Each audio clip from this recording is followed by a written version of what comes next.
Hello, welcome to AFRITALES by Moonlight. Please show us some love by subscribing to our channel, leaving a comment, giving us a like, and sharing with your friends.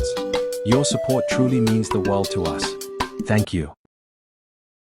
Naomi was no stranger to early morning deliveries. Her freelance graphic design work often meant that packages of art supplies arrived at all hours. But this particular morning, she stumbled onto her front porch to find a small, elegantly wrapped package nestled in the corner, like a treasured secret waiting to be unveiled. The rising sun cast a soft glow over its pristine golden white ribbon. Her first thought, I didn't order anything. She took in the neighborhood's familiar sounds, the cries of a fruit hawker at the far end of the street, the distant rumble of cars in Lagos's infamous traffic, but everything seemed momentarily muted by her curiosity. Naomi glanced around for a delivery person or a clue, but there was none.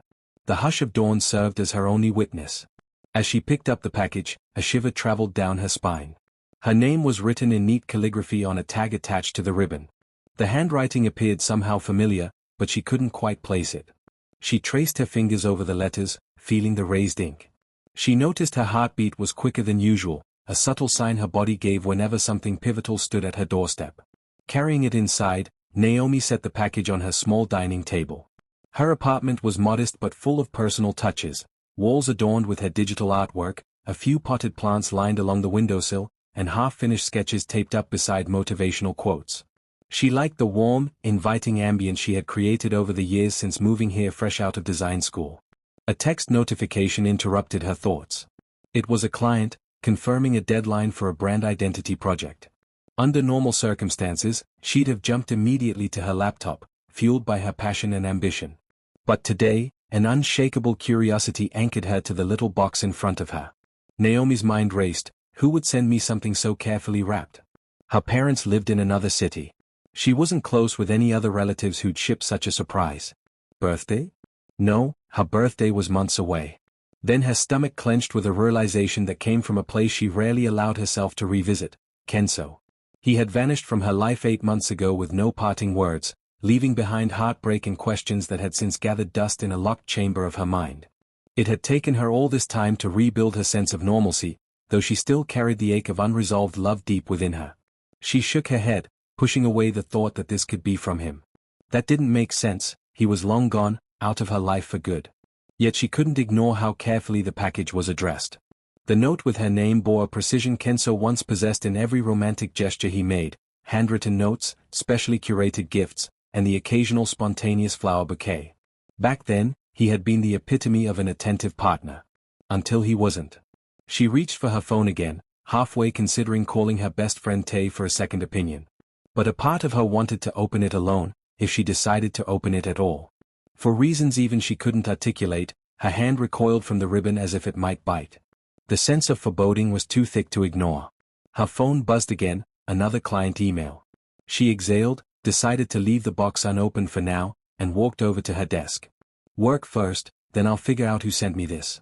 But her eyes kept darting back to that package, a silent sentinel in her living room. Her gut told her this wasn't just another gift. It was the beginning of something bigger, a puzzle piece from a past she thought she had finally laid to rest. But if the first rule of heartbreak is to keep the door locked, the second rule is that heartbreak doesn't follow rules. And as Naomi tried to immerse herself in her work, that little box on her table seemed to hum with the energy of 1,000 unsaid words, reminding her that some doors never stay locked forever. By midday, Naomi's resolve to ignore the package weakened considerably. The curiosity gnawed at her like a half-finished meal she couldn't push away. She massaged her temples, trying to focus on her design work, but the memory of Kenzo's face kept infiltrating her thoughts, his infectious smile, the way his eyes lit up when he was excited, how he called her Mimi with such warmth. She gave in, deciding to at least look at the gift again. Her hands trembled slightly as she picked it up. That's when a memory crashed through her like a wave. 3 years earlier, Naomi had been a junior graphic designer at a media firm. One night, she was working late on a tight deadline when Kenzo, a top consultant at the same firm, came by her cubicle. He wore a crisp shirt and carried a cup of coffee for her. It's late, and you're the only one left, he said softly, placing the coffee on her desk. Thanks, she replied, feeling the heat rise in her cheeks. She knew who he was, everyone did. Kenzo was charming, brilliant, and well-liked. She never thought he'd notice someone as quiet as her, let alone bring her coffee. I've seen your portfolio, he continued, you're really good. I was hoping we could collaborate on a campaign. That night, they sat side by side, brainstorming for hours. Their conversation flowed effortlessly, from design concepts to personal stories. Naomi felt a new kind of exhilaration, as if the office's fluorescent lights had turned into twinkling stars overhead. In the following months, their professional rapport blossomed into something deeper. Daily lunches turned into late-night calls, then weekend dates exploring art galleries, and long drives around Lagos. By the time Kenso proposed a joint personal project, a digital art showcase, they were practically inseparable. They laughed at how the boundary between work and personal life had blurred into a seamless tapestry of companionship. 1 year in, he gifted her a small painting kit. Naomi had once confessed that she missed painting by hand. On the gift tag, he wrote, "So you'll never forget what colors mean to you." She remembered tearing up because no one had ever paid such close attention to her passions. They started making bigger plans: marriage, a future home, and maybe, one day, a family. Naomi, orphaned of illusions and sure she'd found her soulmate, felt secure. "This man was going to be my husband," she often told Tay, eyes shimmering with excitement. Kenso even introduced her to his parents, who were reserved but polite, and while there were subtle tensions about cultural differences, Naomi thought those could be worked out with time. Then, 8 months ago, everything shattered. He stopped responding to her texts and calls. One evening, she left him a voice message. "Hey, Kenso. I'm worried. Are you alright? You missed dinner with my parents. Please call me back." No reply. She went by his place, only to find he had moved out. No forwarding address, no explanation. Naomi felt her heart twist into 1,000 knots. Tay tried to console her, urging her to focus on self-care, but Naomi struggled to sleep for weeks. She convinced herself he'd be back with a reasonable explanation, but day after day, hope eroded into despair. When the engagement party date came and went with no word from Kenso, she understood that everything she'd known was gone. The emotional crater he left behind was too raw, too deep. She threw herself into work, determined never to let another romantic heartbreak compromise her goals. Back in the present, standing in her living room, Naomi caressed the ribbon on the new package, mind tangled with the trauma of those final months. Could Kenso really be the one who sent this? After all this time? She slid her hand across the surface, searching for a note or a label beyond her name. There was none, just the faint smell of something floral, lavender, perhaps. Stepping away, she forced herself to set it back down. Her heart felt heavy with unanswered questions. She needed Tay. Naomi didn't want to open that box alone. It felt like reopening a wound that had only just begun to scar over. She grabbed her phone and dialed Tay's number, bracing herself for the onslaught of questions and the emotional spiral she was about to unleash. The line rang. Naomi closed her eyes, took a calming breath, and prepared to reveal a secret she hadn't even fully processed herself. It took Tay less than 30 minutes to arrive. She burst through Naomi's front door, after a single knock, of course, and immediately zeroed in on the package, still sealed and taunting on the dining table.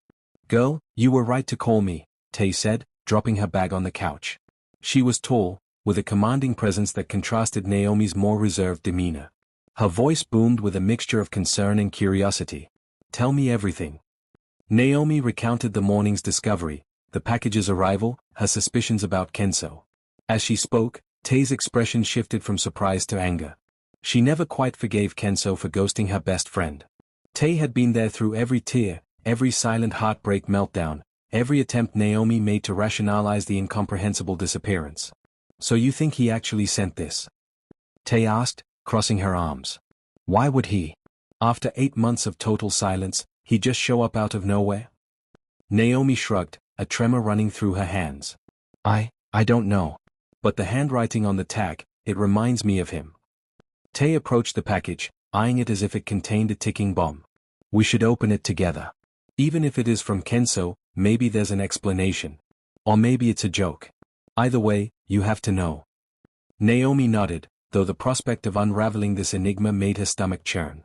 With Tay standing by for support, she lifted the ribbon. Before she could tug it loose, her phone rang. She froze, glancing at the screen. A blocked number. Her heart hammered. Tay gestured for her to pick up. Naomi pressed accept and raised the phone to her ear cautiously. "Hello?" Naomi's voice was almost a whisper. For a moment, there was only silence. She exchanged a worried look with Tay, who leaned in to hear. Then, faintly, a voice echoed on the other end, "Naomi." She felt her knees weaken. It was undeniably Kenso's voice, the same baritone that once lulled her to sleep with late-night tales of his childhood. Now it was strained, uncertain, but undeniably his. Naomi had a million questions, but she was too stunned to form a coherent sentence. All she managed was his name, Kenso? He let out a shaky sigh. I didn't know if you'd answer. Her mind spun in circles. She half expected Tay to snatch the phone and give Kenso a piece of her mind, but Tay merely watched, wide-eyed. Why are you calling me after all this time? Naomi finally demanded, heat flaring behind her eyes. Kenso's response came in a halting breath. I'm sorry. A pause. I needed to say goodbye properly. The words slapped Naomi with emotional whiplash. Goodbye? He was the one who left without a goodbye. What do you mean? She asked, voice trembling. But the line went dead. She checked the screen, call ended. Her phone clattered to the floor. Tay stooped to pick it up, her expression a mirror of Naomi's confusion. What did he say? Tay asked, though she'd overheard the disjointed conversation. Naomi sank into a chair, a tempest of tears burning behind her eyes. He said, he needed to say goodbye properly. Then he hung up. Tay pursed her lips, pushing her braids over her shoulder. This is bizarre. I don't like it. Kenso can't just waltz back into your life, dropping cryptic bombs and expecting you to piece everything together. Naomi shook her head. I never got closure. I never understood why he left. She swallowed hard, recalling the anguish she'd buried. The memory of unanswered texts, the humiliating engagement party invitations she had to cancel, the heartbreak that followed. Tay wrapped an arm around Naomi's shoulder. I'm here. Whatever's in that box, we'll face it together. But let's brace ourselves, no matter what we find, remember you've come a long way since he left. Naomi placed her hand over Tay's, grateful for her friend's unwavering loyalty. She took a shuddering breath. Okay, let's open it. Right now. With renewed determination, Naomi reached for the package. Her heart pounded like a drum, each beat echoing her fear, her longing, her desperate need for answers. In that moment, everything else in the world shrank away, leaving only one question burning in her mind. What is Kenso's final goodbye? The box felt heavier now than it had that morning. Naomi tugged the ribbon free with deliberate slowness, as though bracing herself for a wave of memories. The paper made a soft tearing sound when Tay helped peel back the layers. Finally, Naomi lifted the lid. At first glance, the items were simple, a white baby Onesi, folded neatly, a faded photo of Naomi and Kenso locked in a warm embrace, and a note. Naomi's fingertips went cold. She stared at the Onesi, perplexed. She wasn't pregnant. She'd never even suspected such a thing. Why would Kenso send a baby outfit? Tay reached in gently. This is weird, she said, holding up the small piece of clothing. It was plain, without any design or brand markings. Naomi's eyes slid over to the photograph. She remembered when it was taken, an office team-building trip to a Boodoo cattle ranch. They had been laughing, sweaty from a hiking excursion, and someone caught them in a candid hug. The corners of the photo were bent, as if it had been handled often. She felt an ache seeing that snapshot of their past happiness, captured in a single frame. Then there was the note, a folded piece of paper. Naomi's heart thumped so loudly she was sure Tay could hear it. She picked it up, carefully unfolding the page to reveal Kenso's handwriting. Forgive me. I had no choice. The words were scrawled hurriedly, each letter slightly smeared as though he'd been writing with a trembling hand. Naomi read it again and again, as if expecting more details to appear out of thin air. But that was it, forgive me. I had no choice. Tay's expression darkened. This feels manipulative. Like he's trying to absolve himself without really explaining anything. Naomi's mind reeled. What does that even mean? No choice about what? Leaving me? Sending a baby Onesi? She clutched the note tighter. Is he implying that he has a child? Tay exhaled sharply. Could be. He wouldn't be the first guy to break off one relationship because he knocked up someone else. But still, 8 months with no word? Then a baby gift and a cryptic note. Naomi's heart sank. The possibility that Kenso had a baby with someone else had never crossed her mind. Yet it might explain his abrupt disappearance. She recalled how meticulously Kenso had planned their own future. He was a careful, methodical person. For him to vanish seemed out of character unless something catastrophic had upended his life. She looked at Tay, her voice barely above a whisper. I have to find out what this means. I can't just move on without answers. Not again. Tay studied the baby honestly, running her thumb over the soft cotton. I get it. But be careful, Naomi. If he's messing with you, you don't need that kind of toxicity. Naomi shook her head, tears brimming. I'm more confused than angry now. It feels like there's something else going on, some piece of the puzzle we're missing. Picking up the photograph, Naomi traced Kenso's silhouette. Memories of late-night brainstorming sessions and stolen kisses at the office flashed in her mind. She had witnessed his love, warmth, and ambition firsthand. Could that same man have hurt her so deeply for no reason? He must have had a reason. As if on cue, Tay's phone buzzed. She glanced at the screen and sighed. Work stuff. I'm off duty this week, but they're asking about a last-minute project. Anyway, let's figure this out. She placed a comforting hand on Naomi's shoulder. We should do some digging. Maybe someone he used to work with knows where he is or what happened. I still have Chika's number, he was Kenso's old co-worker, right? Naomi nodded, eyes still fixed on the note. Chika might help. Kenso once said he confided in Chika. If anyone knows where Kenso might be or why he left, it's probably him. Tay grabbed her phone, scrolling through contacts. Let's call him. Find out whatever we can. She paused, looking at Naomi with empathy. But whatever happens, remember, you've built yourself back up. No matter what we learn, you won't crumble again. Naomi's voice cracked as she responded, I hope so. I don't want to be that broken person anymore. But this is my last chance to make sense of it all. She stared again at the baby honesty, that odd, silent harbinger of a truth she wasn't sure she was ready to confront. The unanswered questions roiled within her.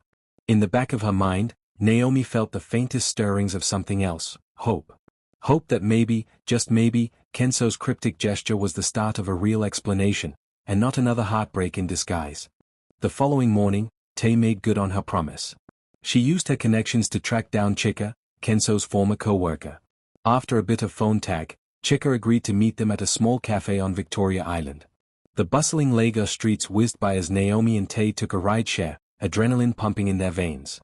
The cafe was cozy, with vibrant local art on the walls and Afro-jazz playing softly in the background.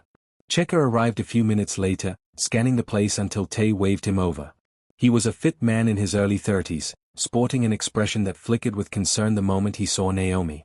I heard about you two back in the day, Chika said gently, once they'd settled into a corner table. Kenso told me you were his everything. Naomi tried to force a smile, but it came out broken. He was mine, too. Then he vanished. She briefly explained receiving the package, the call, the note. I'm desperate to know what happened. Chika took a sip of his coffee, setting it down carefully. Kenso and I were close. Not best friends, but we talked. I knew he was going through something heavy before he left. He paused, brows knitting together. He was involved with someone he shouldn't have been. Someone powerful. Tay leaned forward. What do you mean? Like an affair? It started as a professional relationship, Chika explained, lowering his voice as if someone might overhear. He did consulting for a top politician's daughter. She's from a very influential family, serious money, serious connections.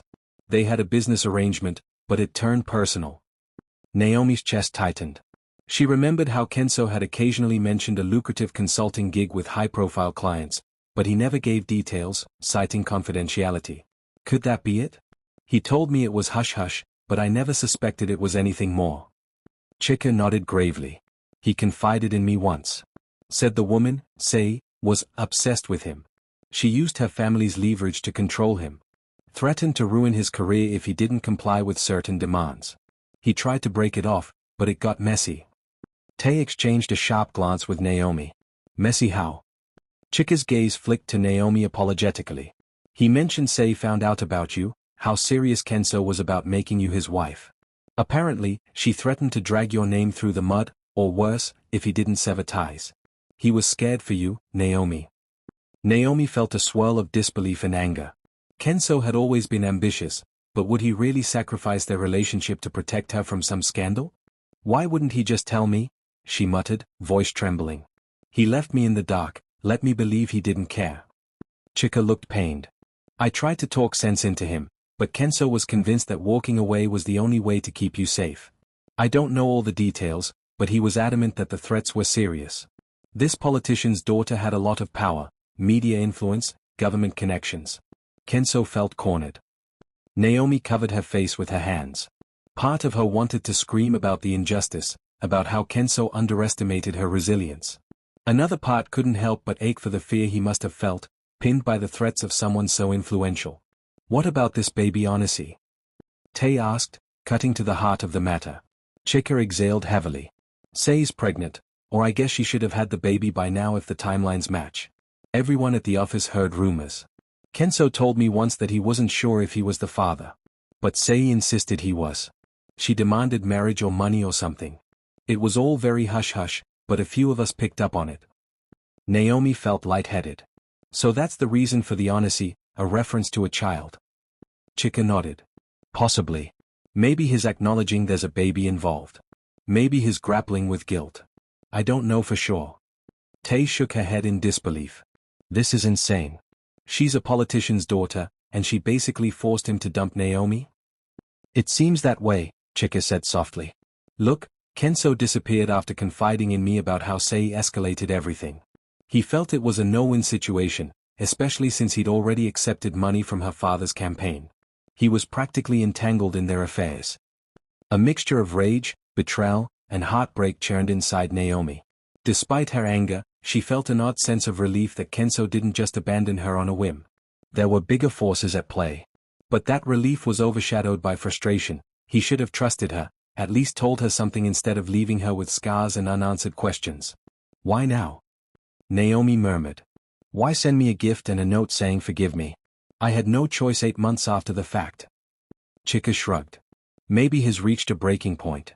Or maybe he's about to make a move that he thinks will change everything. I wish I had more concrete info. Naomi touched his arm lightly. Thank you for telling us what you know. It means more than you can imagine. Before they parted, Chika hesitated. Naomi, if you pursue this, be cautious. Say's family doesn't play around. And Kenso, he's in deep, from what I gather. Naomi swallowed hard. She recalled Kenso's cryptic phone call, I needed to say goodbye properly. Did that mean he was preparing for some final stand or trying to orchestrate a meeting? She squeezed Tay's hand as they exited the cafe. Despite the fear swirling in her gut, Naomi felt a small spark of courage. Maybe there's a way to find the truth behind all this, and protect herself at the same time. As they stepped back into the Lagos sunlight, Naomi knew the road ahead was fraught with risks. But after months of heartbreak, illusions, and half-truths, she was done being left in the dark. No matter what new secrets lurked beneath the surface, she was determined to uncover them all, and finally regain control of her own story. After meeting with Chika, Tay drove Naomi back to her apartment. The revelation that Kenso might have been forced out of her life twisted Naomi's heart in knots. Rather than letting the pain consume her, she decided it was time to take action. Once inside, she rummaged through her old laptop and external hard drives. He and I used to share a cloud drive for our design projects and personal stuff, Naomi explained to Tay, who was perched on a stool, anxiously tapping her foot. Maybe there's something he left behind. They booted up the laptop, navigated to the shared drive that still bore both of their names. Naomi hesitated. The folder structure looked mostly unchanged, client files, design templates, personal photos. Then something caught her eye, a folder named If I Disappear. She clicked it open, hands trembling. Inside were audio files, a few scanned documents, and a video file labeled watchme.mp4. Naomi's throat tightened. Kenso had hidden these files in plain sight, presumably in case the unthinkable happened. Tay leaned forward. Open them, she urged, her voice trembling with anticipation. Naomi clicked on the audio file first. Kenso's voice crackled through the speakers. Audio log 1. If you're hearing this, it means I had to leave for reasons I couldn't fully explain. I need you to know, I never wanted to abandon you. But Say's father, he's a powerful politician. He demanded a scandal-free environment for his campaign, and Say threatened me. Threatened Naomi. I couldn't risk her safety. Naomi's eyes brimmed with tears as Kenso's recorded confession continued. Audio log 2. I got involved with Say thinking it was just business. Then she said she was pregnant. I don't know if the baby is mine, but she claims it is, and her father believed her. They want me to marry her to uphold some family values image. I refused. That's when the threats escalated. Naomi could become collateral damage. I couldn't bear that. Tay let out a slow breath, her anger at Kenso melting into a sad empathy. Naomi felt both fury and heartbreak swell inside her. He left me to protect me, she thought, but couldn't quite forgive him for locking her out so completely. They opened the scanned documents next: receipts from prenatal care at a private hospital, text message screenshots with veiled threats from an unknown number, and flight bookings Kenzo seemingly cancelled at the last minute. Each piece painted a clearer portrait of a man caught in a web of political intimidation. Finally, Naomi clicked on the video file. The screen lit up with Kenzo sitting in a dimly lit room, disheveled and visibly distressed. He stared into the camera, eyes glistening. "Naomi," he began, voice trembling, "I'm sorry for everything. I know you must hate me. But I had to shield you from this mess. I wanted to propose to you, marry you, and start our own family. Instead, I was strong-armed into a corner. I can't give them what they want, but I also can't let them ruin you. By the time you see this, I might have done something drastic." He paused, rubbing his temples. "I'm the father of Say's child, or at least she insists I am. If that's true, I feel trapped in obligations I never asked for. If it's not, then I'm being used to keep her public image spotless. Either way, I want you to know, I never stopped loving you." The video ended abruptly, cutting off Kenzo's final words. Naomi pressed her hand to her mouth, tears sliding down her cheeks. The old pain resurfaced in full force, but now laced with heartbreak for Kenzo, who had tried to hold everything together and failed. Tay's expression was grim.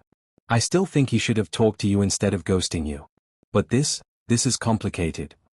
Naomi sniffed, wiping her tears. "We were supposed to figure out life together.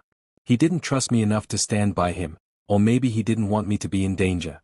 Either way, we both lost." She scrolled through the rest of the files, glimpsing evidence of hush money deposits and cryptic emails. It was a paper trail of manipulation.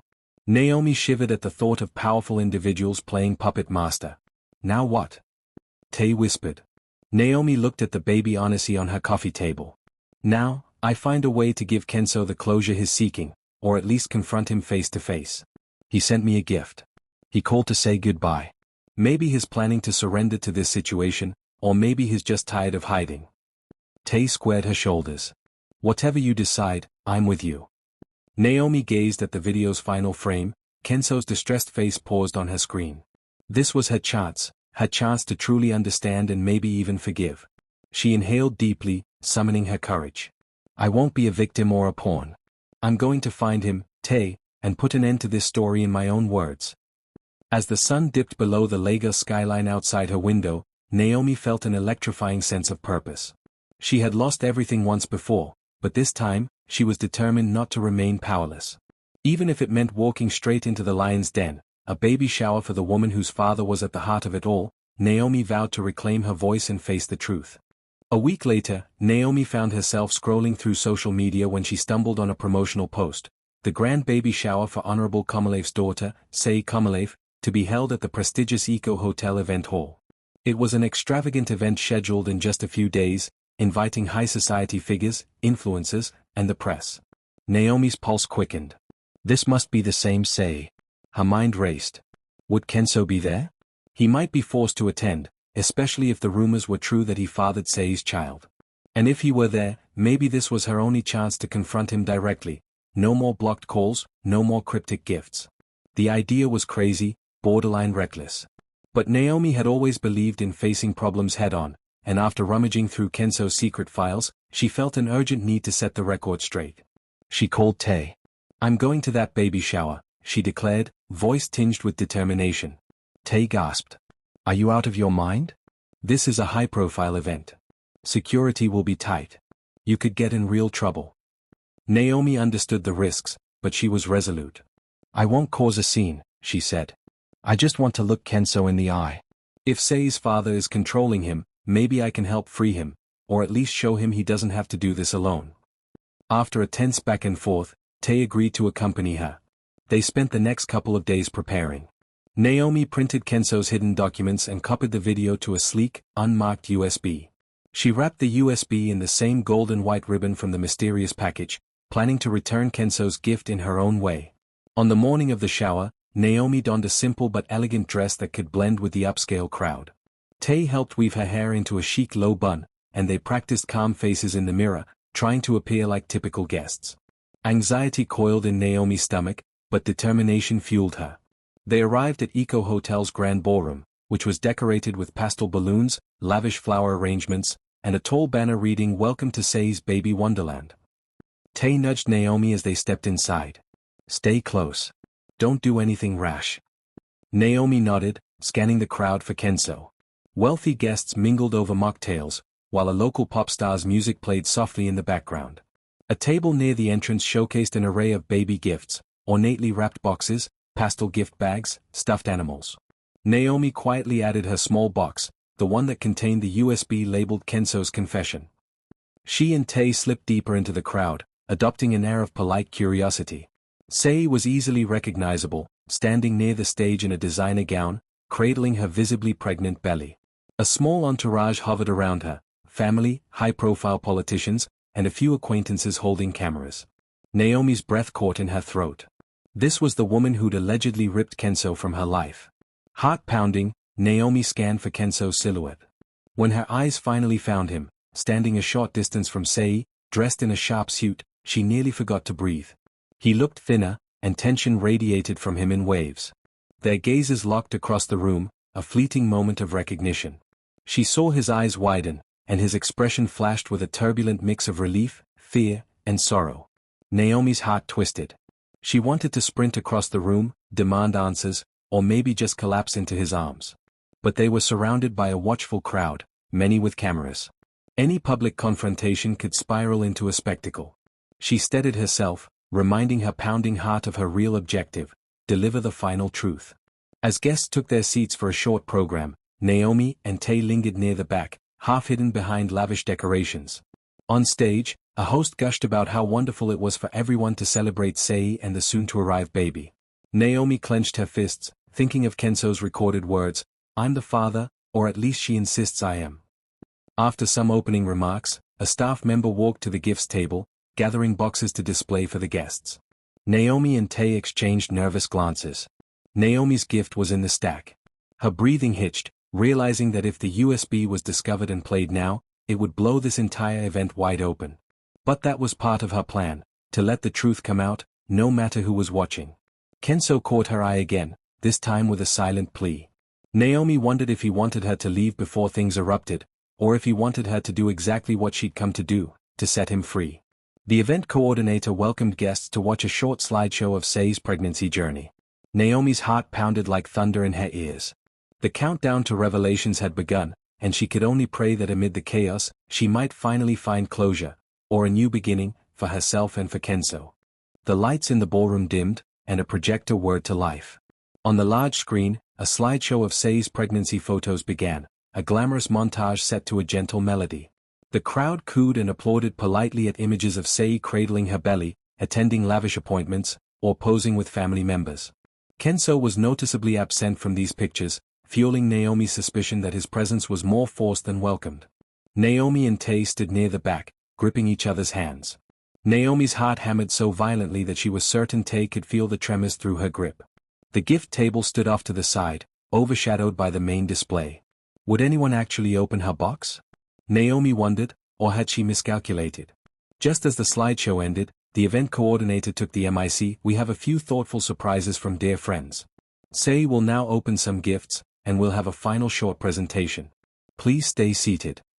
Tay leaned in, whispering, "I hope your gift gets buried. This might get ugly." Naomi felt a twinge of guilt. She hadn't planned to disrupt the shower so publicly, but she also knew that if the truth didn't emerge here, Kenso might remain trapped forever. The tension in her body coiled tighter than a spring. One by one, gifts were opened on stage: stuffed animals, designer baby clothes, premium skincare sets for new mothers. Sei beamed at each item, playing the gracious hostess.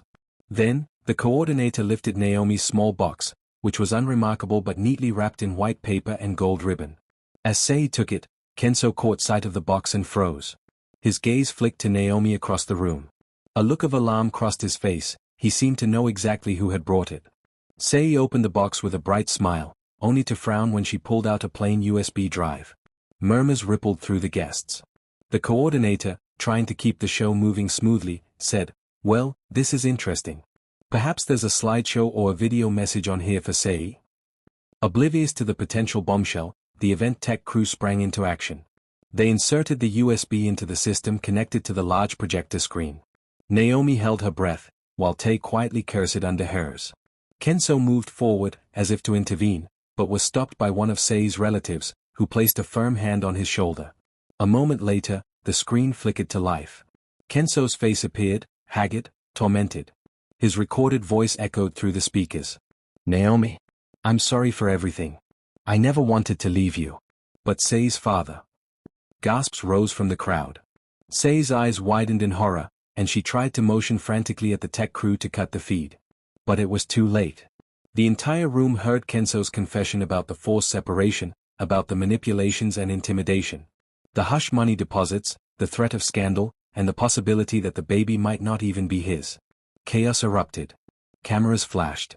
People whispered and shouted, stumbling over each other to piece together what they were witnessing. Sei lunged forward, barking orders at security to stop the video. The image froze mid-frame. Kenso's anguished face paused for the entire gathering to see. Kenso wrenched himself free from the relative's grip, rushing toward the stage. Naomi watched with bated breath, heart torn between empathy and a strange, vindicated anger. Sei turned on Kenso, her voice acidic. "You think you can just humiliate me like this? After everything?" Kenso's voice crackled through the final seconds of the video. The message ended with him confessing that he still loved Naomi and had been pushed into a corner by Sei's family. The tension in the air was so thick it could have been sliced with a knife. The media present wasted no time, some were already live streaming. Everyone scrambled to get a statement, while Sei was shielded by her father's staff. Kenso stood there, disheveled and trembling, as if caught in the eye of a storm. Naomi, feeling both triumphant and guilty, stepped forward. Security guards eyed her warily. Tay followed closely, a protective hand on Naomi's arm. The moment Kenso saw Naomi, something inside him cracked. He rushed toward her, ignoring the frantic calls from Sei and her father's allies. "I never wanted this," Kenso breathed, his eyes brimming with tears. "I'm so sorry." Naomi stood tall, tears burning behind her eyes. "Kenso, you hurt me so deeply. But now I know why." She swallowed the lump in her throat. "I just wish you had trusted me enough to stand by your side." Sei's enraged voice echoed behind them, but the world seemed to fade around Naomi and Kenso. For one brief moment, they existed in a bubble of pent-up confession and heartbreak. He tried to touch her hand, but Naomi pulled away gently, still uncertain. The betrayal lingered, even if she understood it better now. Across the ballroom, guests watched in stunned silence as Sei's father barked into his phone, presumably calling for damage control. The newly exposed fiasco had turned a cheerful baby shower into a scandal of epic proportions. Kenso's voice shook. "You deserve better than all this. I never meant for it to blow up like this." Naomi inhaled deeply. "Neither did I. But maybe it's time the truth came out." Flashbulbs captured the scene, the tension thick as a Lagos heat wave. In that moment, Naomi realized she wasn't here to bask in revenge. She had come to reclaim her story, to stand firm and show she couldn't be erased or silenced. She met Kenso's gaze one last time, then turned away. Something in her heart told her she was done. Done with secrets, done with waiting, done with living in the shadow of someone else's power. As she and Tay left the ballroom, cameras swiveling to catch their departure, Naomi felt a weight lift off her shoulders. The truth was out, in all its messy glory. Whatever came next, she was determined not to be a victim of this narrative any longer. She had found her voice, and its echoes reverberated through the chaos she left behind. The days following the baby shower felt surreal. The viral story raced across social media, fueled by gossip blogs and sensational headlines: politician's daughter exposed at baby shower. Secret video confession shocks high society. Naomi's phone overflowed with messages, some from distant acquaintances offering support, others from curious onlookers fishing for details. She ignored most, choosing to protect her newly reclaimed sense of peace. Kenso tried calling multiple times, leaving voicemails and lengthy text messages. Naomi, still processing her whiplash of emotions, opted not to respond.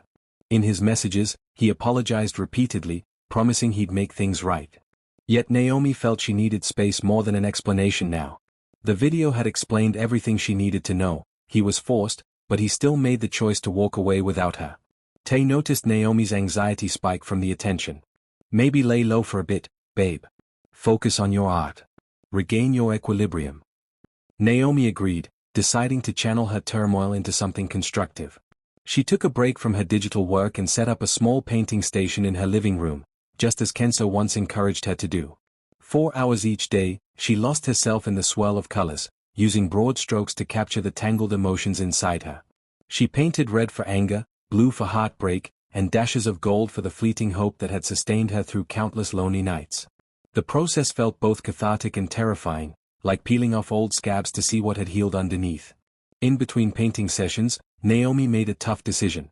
She contacted a therapist for the first time in her life.